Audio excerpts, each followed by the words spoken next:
call this hearing to order. You don't have to. Yes, I do. You saved my life. I need evidence you didn't do it. Outside you build gallows, But none of you have asked me if I'm guilty or innocent. well, none of you stand for me.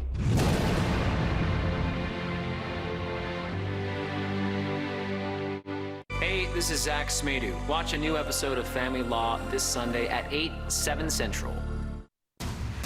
Now it's at a Southern California crime spree. From Riverside to Ventura County, sophisticated burglary crews striking again, targeting homes and shattering any sense of safety. Plus, a desperate and dangerous driver turns the streets of SoCal into a wrecking yard. Tonight, we dig deeper into the pursuit suspect's criminal past as the victims try to pick up the pieces from the reckless rampage. And the L.A. mayor's race tightens. The lead grows in the battle for L.A. County Sheriff, and the fight over the future of Congress is still hanging in the balance. We break down where the nail-biting midterm elections stand. Also, experts say there could be as many cats as people in Los Angeles. Tonight, we shine the spotlight on the hidden crisis with millions of strays roaming the streets. Now on the news at 10.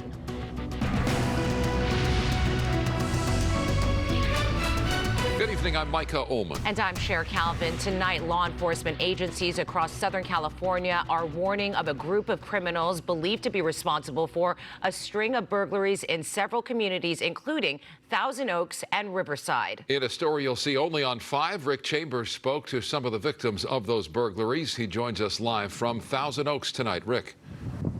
Yeah, Micah, this is a group, it's thought anyway, to be from South America that's been striking all around Southern California. We're in the East Hills neighborhood of Thousand Oaks tonight. This is a place that got hit about 7:30 yesterday evening. It's believed that these thieves may have come up off a local golf course, but police are telling everybody tonight expect an increase in this type of thing as the holidays approach.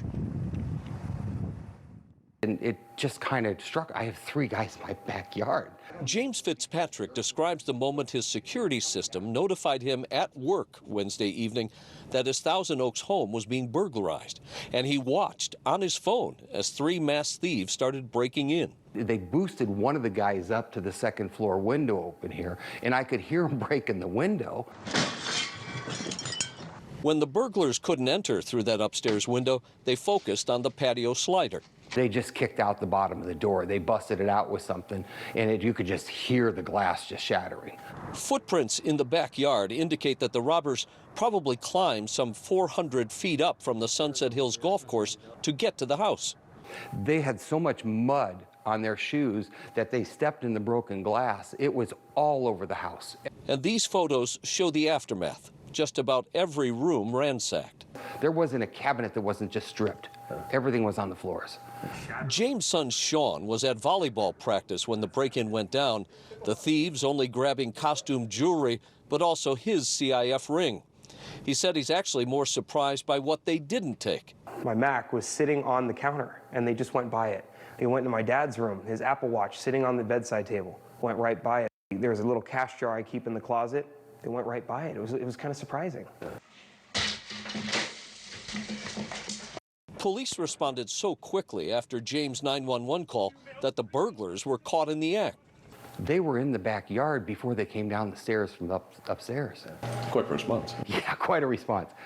Ventura County Sheriff's deputies captured all 3 of the thieves, thought to be part of a Chilean gang, and may be responsible for 2 similar break-ins in Riverside last month. All had burglary tools and fake travel documents on them at the time and are being held now on a $150,000 bail. So 3 people arrested last night, 2 grown men and a 14-year-old boy. In Thousand Oaks, I'm Rick Chambers. Guys, let me throw it back to you in Hollywood. Rick, thank you. Now to breaking news in Santa Monica, where a suspect is refusing to surrender after a police pursuit. Gil Labus overhead in Sky 5. Gil? Well, Sharon, Micah, this has been going on for about an hour here. Santa Monica police went into pursuit of this vehicle here in the center of the street. This is Ocean Avenue, just north of Colorado Avenue, and just north of the Santa Monica Pier entrance there. But you can see a man inside the vehicle refusing to come out, police wanting him to come out. That pursuit ended right here. I understand there is a dog inside the vehicle as well, so they have a lot to contend with here on Ocean Avenue. That's the latest overhead up in Sky 5. I'll send it back to you in the studio. This might be it.